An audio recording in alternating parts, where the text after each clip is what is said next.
My name is Andrea Gaughan, and welcome to the September episode of my knitting podcast. Thanks for joining me here. I've just recently started podcasting over the past couple months. If you checked out my previous ones, thanks for coming back. And if you're just checking it out for the first time, I'm a knitwear designer.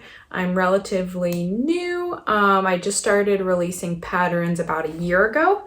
And I have a lot here that I want to show you guys. A couple patterns that are going to be coming out pretty soon, some that are in testing, and some that are going to actually have test calls pretty soon. So if you were paying close attention, you might have noticed that I didn't do a August episode, and I had family in town like 3 different weekends. And it was a little hectic. It was amazing and great, but hectic. So I didn't end up doing an episode. And so that means I'm going to be kind of updating you guys on what I've had going on since July. So we're going to try to pack it all in, and hopefully this isn't a ridiculously long episode. Well, I'm going to start jumping in. First thing first, this is what I'm wearing. This is my Helianthus top that I released this summer. The yarn that is used for it is Ritual Dyes Undyne, which is a really, really nice cotton linen blend. It's super drapey and nice, and for the first time since the last episode, I believe, I have machine washed this, and it looks amazing. Like, you would, I don't know. I have 2. I have this version and the stripy version, so I was a little bit like, I think it's gonna be fine, but if it's ruined, at least I have another one.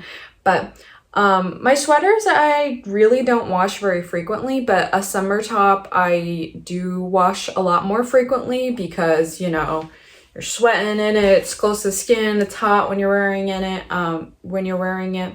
So I knew that linen and cotton could be machine washed, and I wanted to try it out because I think that makes it like an extra appealing option for me.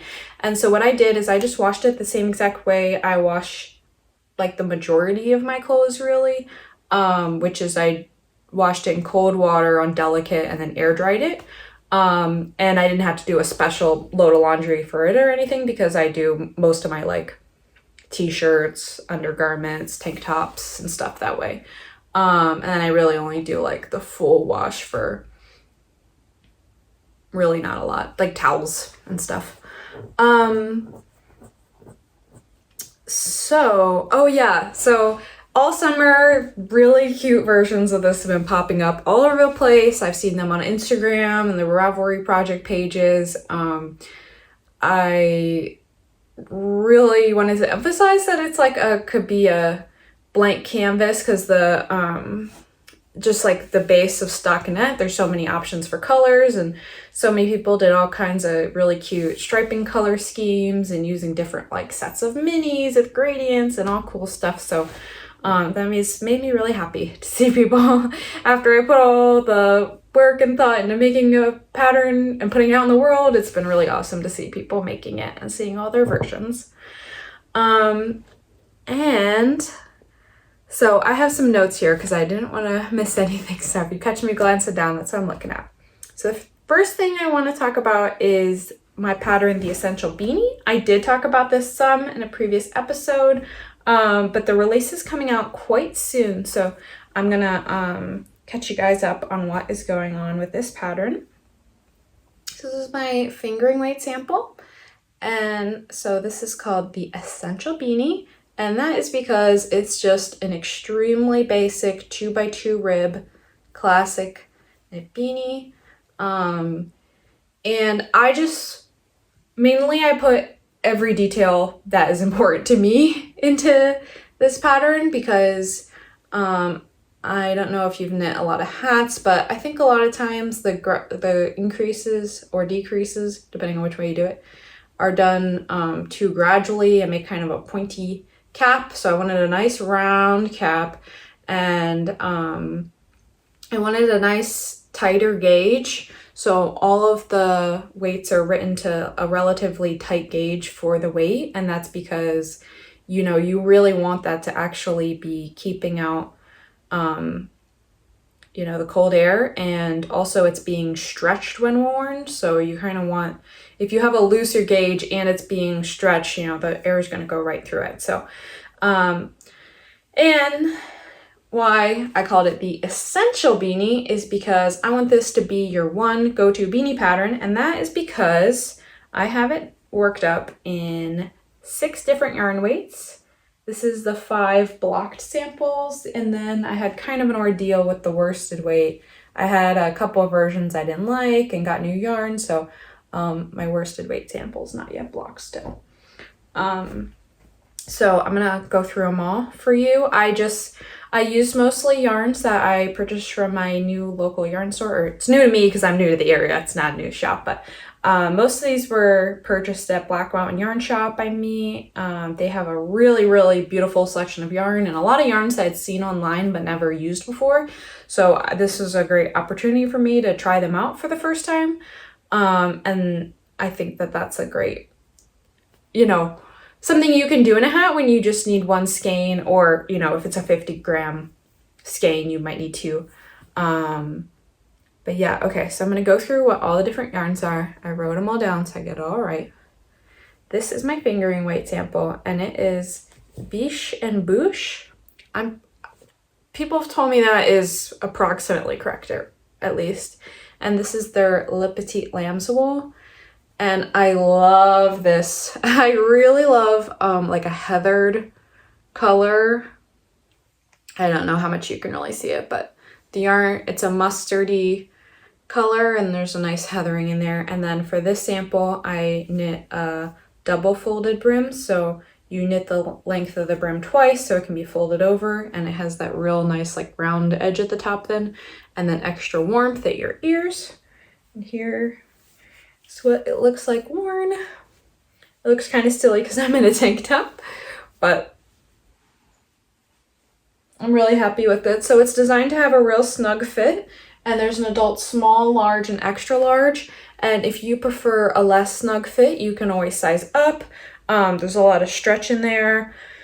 But I really like a snug beanie for practicality, because I feel like if I have a loose beanie, the air just gets right up in your ears. And I really, you know, I want my hats to be cute, but the main reason I wear a hat for is I want to keep my ears and head warm. So I try to keep that practicality front of mind.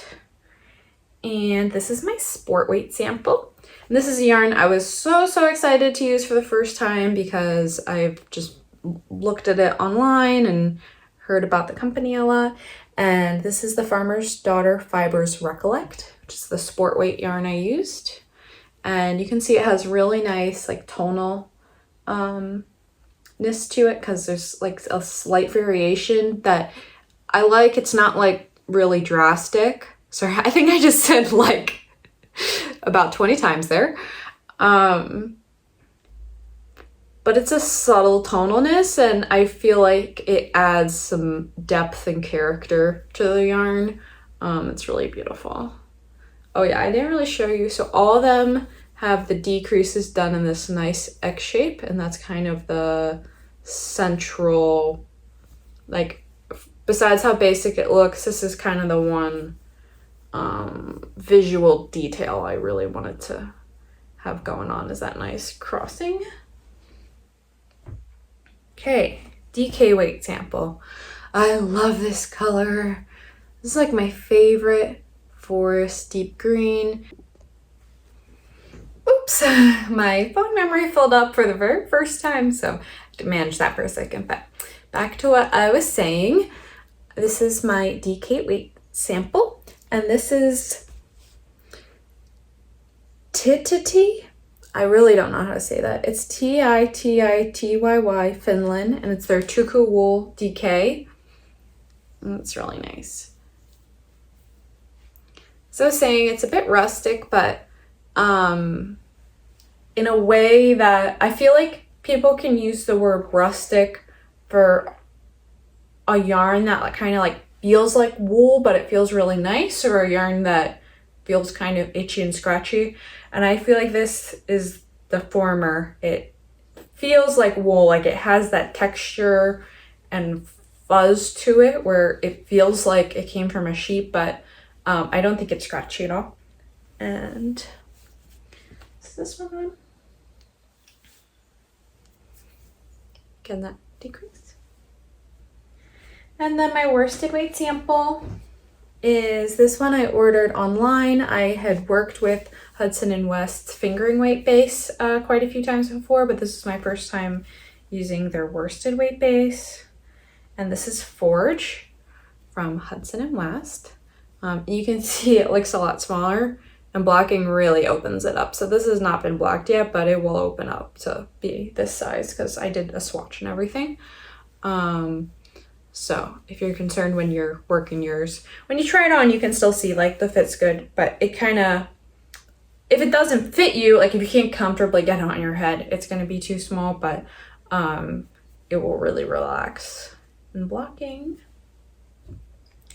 And by the way, if I haven't mentioned it yet, everything is going to be below the video. So I'm going to put the pattern names I'm saying, the yarn names, links to things if relevant. So don't worry about catching everything I'm saying. If you miss something, just check out the video description and you can find it.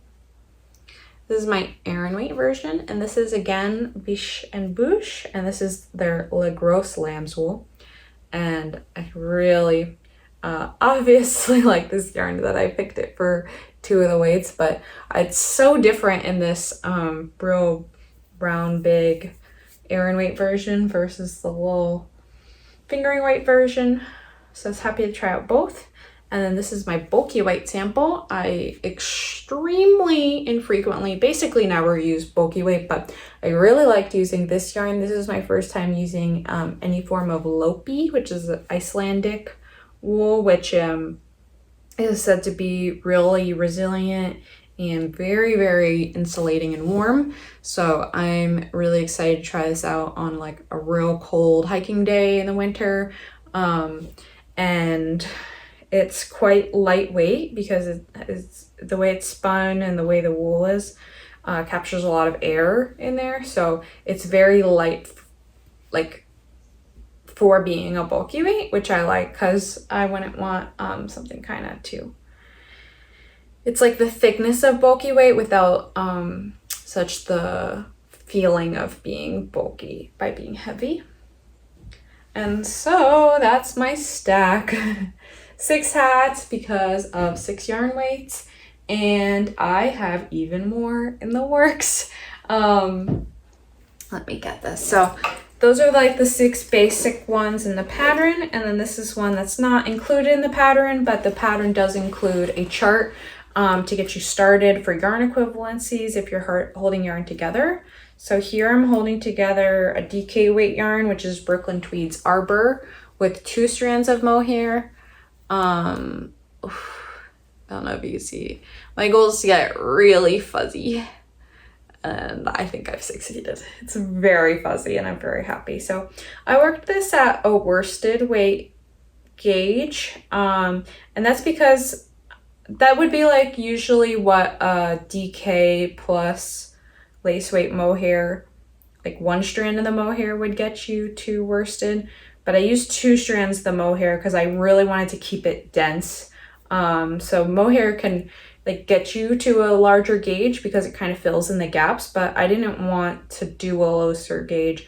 I wanted it to stay tight and then the fuzz be coming out of it. I hope that makes sense. But so yeah, I'm working the worsted weight version here.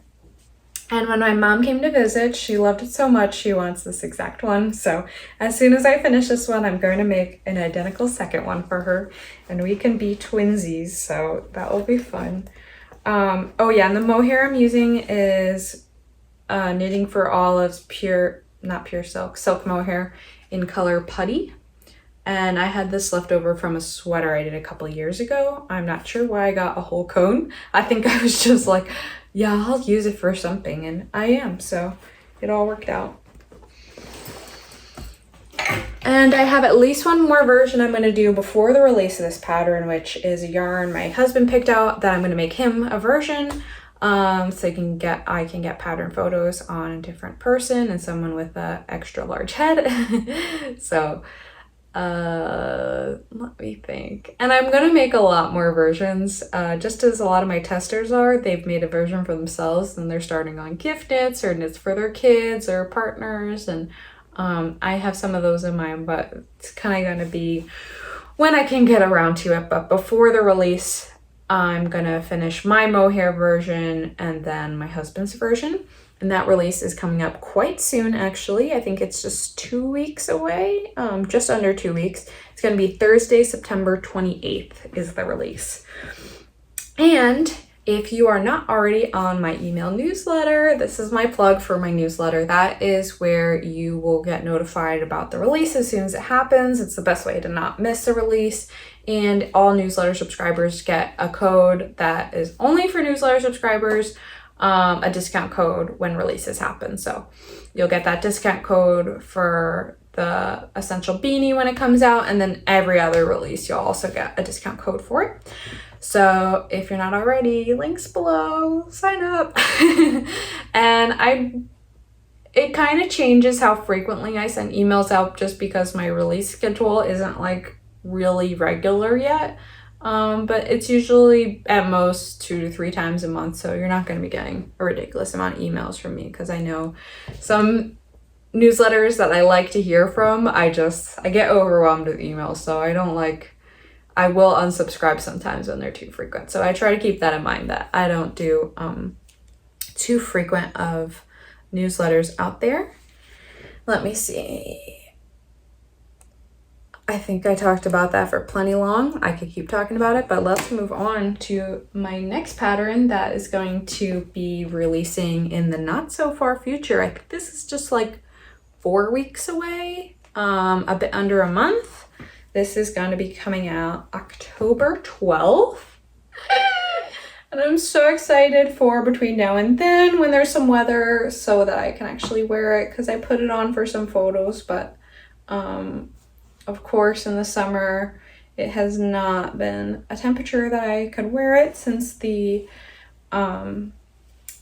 sample is finished. And I'm really going to have to think a lot about how I want to do this, because in order to finish the pattern, get it tech edited, test knit, and then come out at a seasonally appropriate time, it's kind of putting me in a situation where I'm frequently knitting things that aren't seasonally appropriate. And I love looking forward to the next seasons, but there's something fun about, like, I'm knitting a fall sweater for the fall. But when you finish a sweater in June, which I think is when I finish this, it's kind of sad that you have such a delay between when you finish it and you can wear it. So I'm trying to think about what I want to do with this. I feel like the only real solution, because I want to keep my test knits nice and long, so all testers of all sizes have plenty of time to finish it. I might try to transition to a schedule where I'm just doing things a full year ahead. So in the summertime, I'm making summertime knits, and then they don't come out till the following summer. That's a lot. That's a lot of time. So anyway, those are things I think about a lot, and we're going to figure it out. We're going to figure out what's best. But let's talk about this. So this is a all over mosaic knitting raglan. I really like how these raglan lines turned out. It has a nice folded collar, so it'll be extra cozy up there. And this is worked in Bare Naked Wool's Kent DK, and I reached out to them about collaborating, and I'm so excited they wanted to. I think what they do is really cool. All of their yarns are undyed, but they have a beautiful range of colors, from creams to browns to grays and black, and it's all sheep that had wool of these colors. So the 2 colors used in my sample are both natural undyed colors. I think that's very cool. And my testers are working diligently on their tests for this. Someone just finished, and I can't wait to show you pictures of it. It looks so cool. They knitted actually 2 different people have very autumnal Halloween color schemes that are really cool. several other people are making good progress that have really classic neutral color schemes like I did. So really excited about that. That was my first time doing all over mosaic knitting project. I'm being really hesitant because I think it's my first time doing any mosaic knitting. I've done a lot of swatches in mosaic knitting for different ideas, like an idea I had for a blanket and then didn't follow through on. But I don't think that I actually have made a finished object out of mosaic knitting before. So maybe that's some encouragement to you that you can also knit an entire sweater in mosaic knitting if you haven't before, because I did. But the concept, it's so different from other forms of color work, like stranded knitting, that I think it can feel intimidating to get your head around. But if you sit down and figure out on a practice little swatch, then once you kind of clicks, you're like, oh, this is really straightforward. So all you're doing is every single row is only worked with one color, and then you alternate every row. So you work one row in main color, one row in contrast color, and there's no carrying yarns. And then so to make the motif happen, what you do is you work a color if it needs to show up in that row, and then you slip it if it does not need to. So all you're doing is knit stitches and slip stitches. And I have, of course, a chart that tells you exactly what to do to create this pattern. But so it creates motifs that are kind of very, most things in knitting are going to be based on a grid because you kind of have the column row grid. But the way mosaic knitting works, geez, sorry, I think I dealt with the storage issue for real this time, so sorry this is a bit choppy. As I was saying, so the way that mosaic knitting is worked, you can't go too far without using a color, and that lends itself to these dots that occur inside of the pattern. So a lot of things that are mosaic knitting are going to be both geometric and have this kind of dot foundation, because you can't have a solid chunk of a color.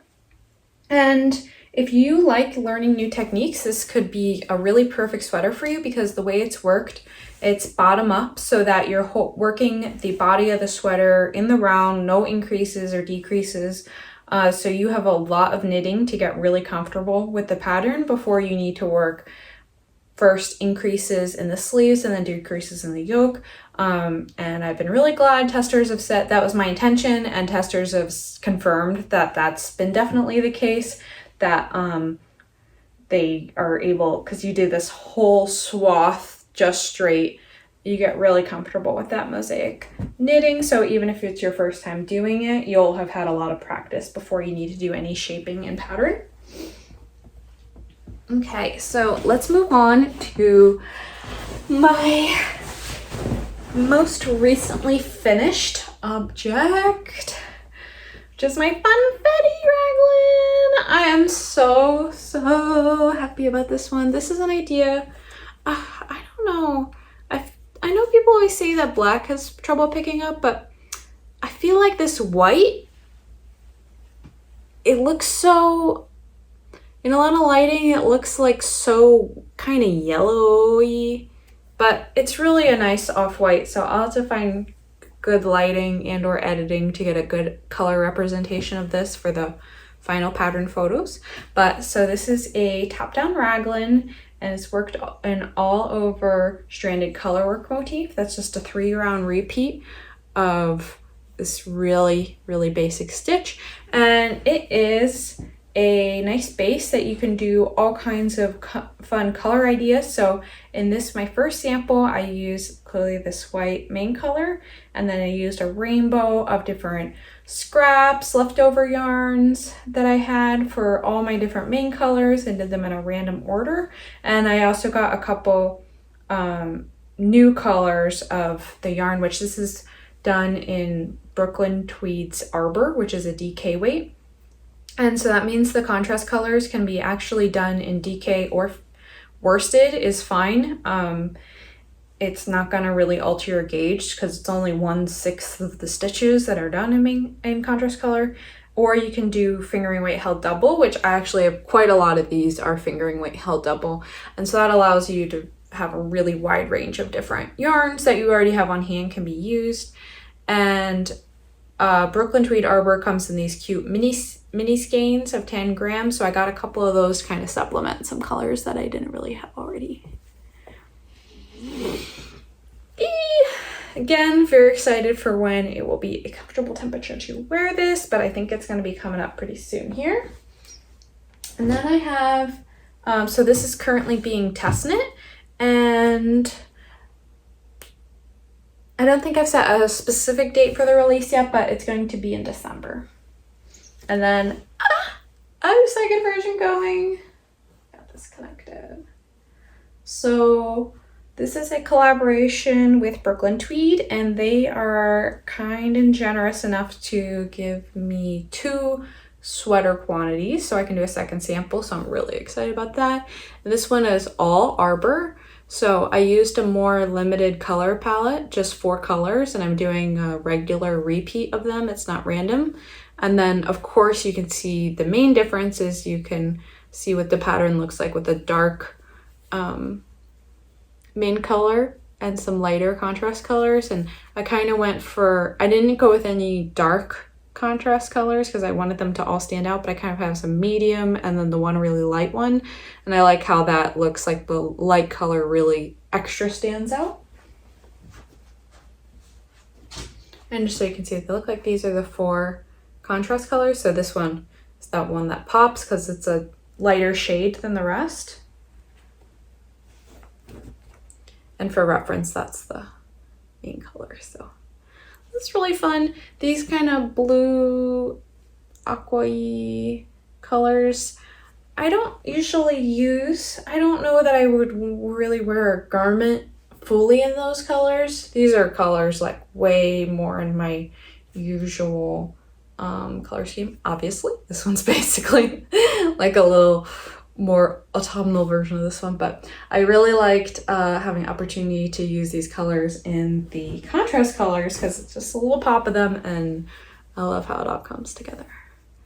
So I'm really close to finishing the raglan increases on this, and I'll be pretty soon here splitting for the body and sleeves.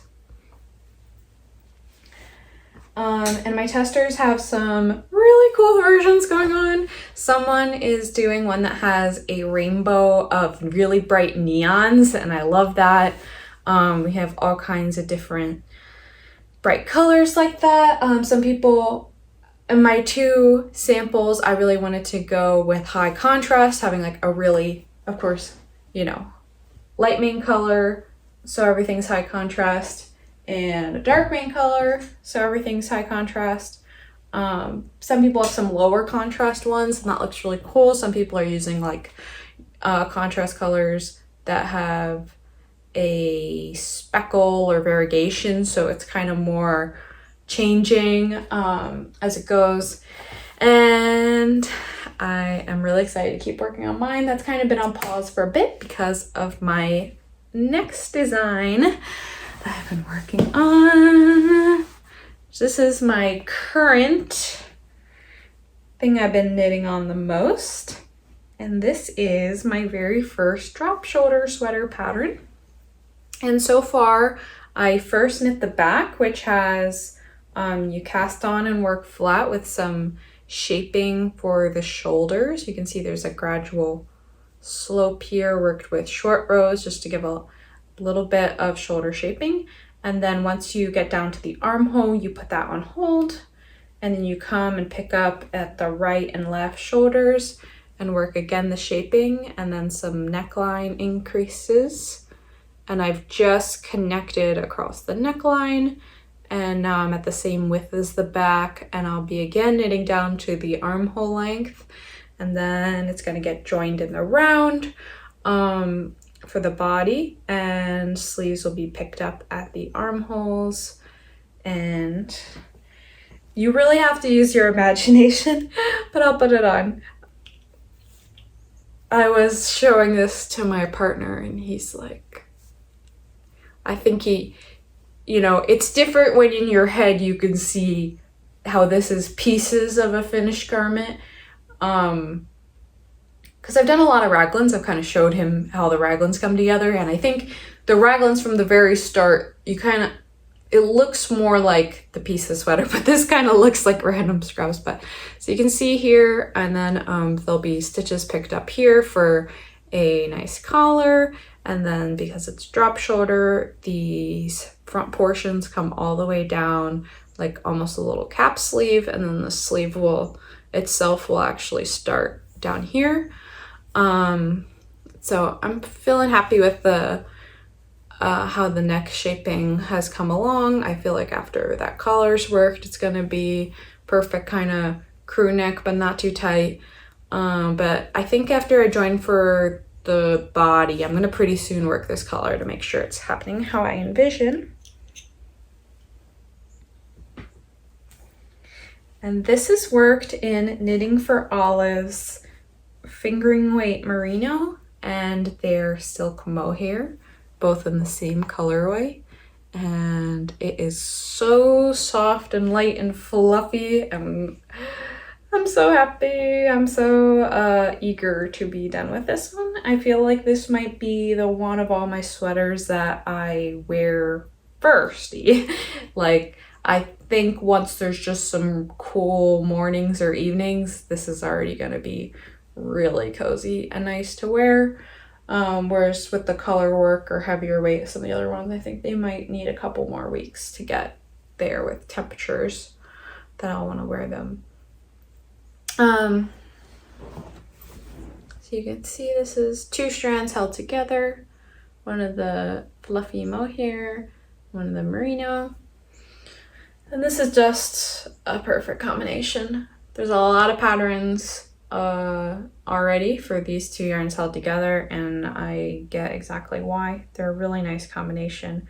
I also really love the colors that Knitting for Olive has. This is just like my perfect, it's called Rust, any color called Rust, I always love. And I really like, some people will hold either very different colors of the mohair and fingering weight yarn, or like a subtle difference between the two. These are the, I mean, they look a tiny bit different, but like what they're called online, they're the same color. If I could squeeze it in there to be possible, I'd love to make another one and try out doing a more different combination of 2 colors. But we're gonna see if there's time for that, because I don't know, because I have other things I also want to get to. So this is gonna be, you know, being a drop shoulder, it's gonna be a boxy, relaxed fit, and that is exactly what I'm envisioning for this. I'm wanting like the kind of feel of a sweatshirt where you throw it on over everything. It's got plenty of ease to be good for layering. The sleeves are also going to be, a lot of times people recently in like recent designs will balance the balance. It's just funny, you could just use the word balance for a lot of different purposes. But anyway, so they'll balance the bigger body of a drop shoulder garment with a thinner sleeve, and that's definitely not how I want it to go. So I'm gonna have a nice relaxed sleeve to match the relaxed body, but then I'm gonna have it all gathered right at the cuff, so it's going to be very like sweatshirty arm. I think sometimes sweatshirts have that where they kind of like cinch up at the cuff, and I'm going to work mine to a pretty cropped length, so it'll be like boxy crop. For me, that's like a super wearable style. I'm also going to include instructions for full length, because I know that's of course people's preferences, but especially because this is work top down, it's going to be really simple to work to your preferred length.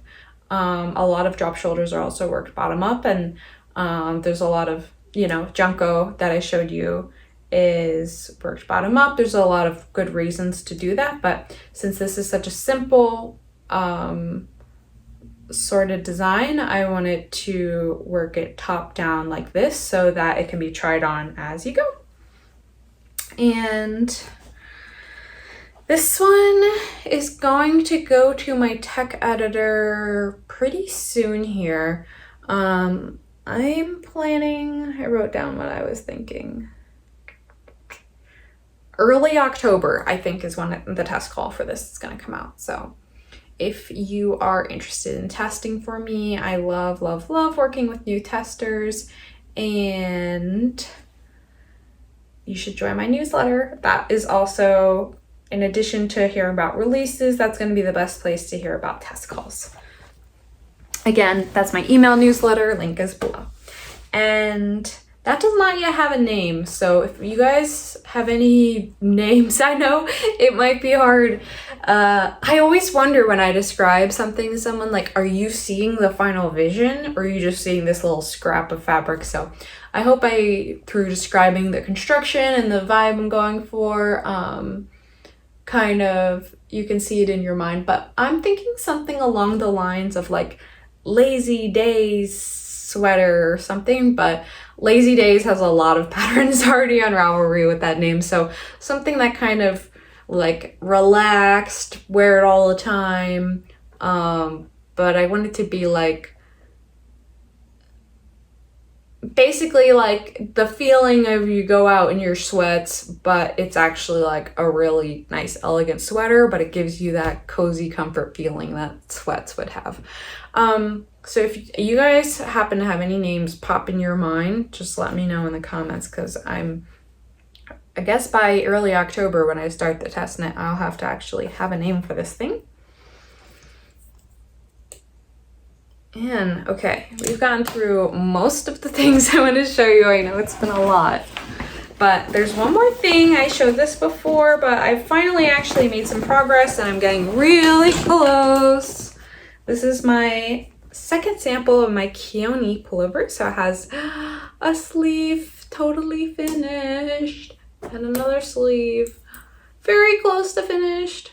Oh, you can see it. Oh, I'm trying not to get upset. I think the skein I joined here is a different color. This lighting makes it look kind of more dramatic. I keep telling myself it's not a big deal, and it just has to not be a big deal because there's not really anything I can do. I know, so this is like a hand-dyed yarn.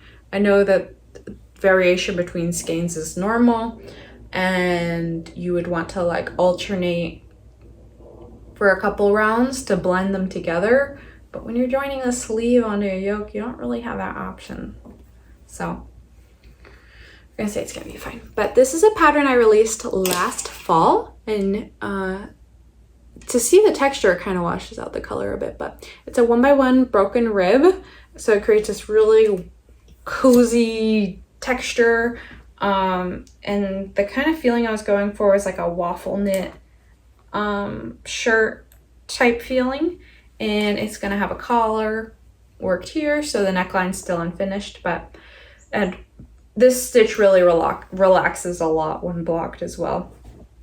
So my goal is to finish this up quick, hopefully this weekend, and that is because I'm actually going to have my very first pattern sale that's like not just a release sale for the equinox next week. You guys are the only ones who know about it, so I'm not generally publicly announcing that I'm gonna have a sale until it actually happens, but you guys stuck with me through this whole video. So the reason I'm trying to finish that up is I would really love to have photos of it for the sale, because this is one of my already released patterns that will be included in the sale. So, and it's also just going to be a motivation for me to get it done, because as you can see, it's so exciting to be working on my new things that I know I wanted to finish the second sample, because my first Keoni sample is one of the ones I wear all the time, and I know having a second version will be really wearable, but it can be easy to get caught up in always knitting the newest thing. So I'm gonna get myself finish that one, get off the needles, and get moving along.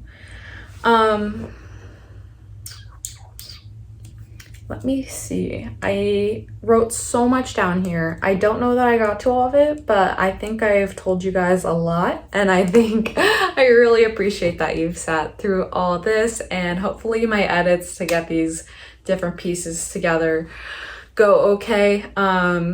Like I said at the beginning, I'm very new to podcasting still, so I'm working on figuring it all out, and I really, really appreciate you guys checking out my podcast and watching it through.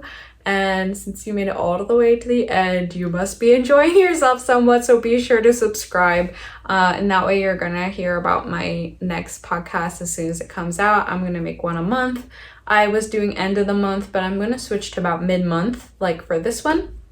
And so my October one, that's going to work out perfectly because it's going to be just before I go to Rhinebeck, which will be my very first time attending that. So I'm very excited. It's going to be a big trip. I'm also going to be seeing and staying with family that I have in Pennsylvania and New York. And I'll, of course, tell you guys more details next time. So share, subscribe, and I'll talk to you again next month. Happy knitting. Bye.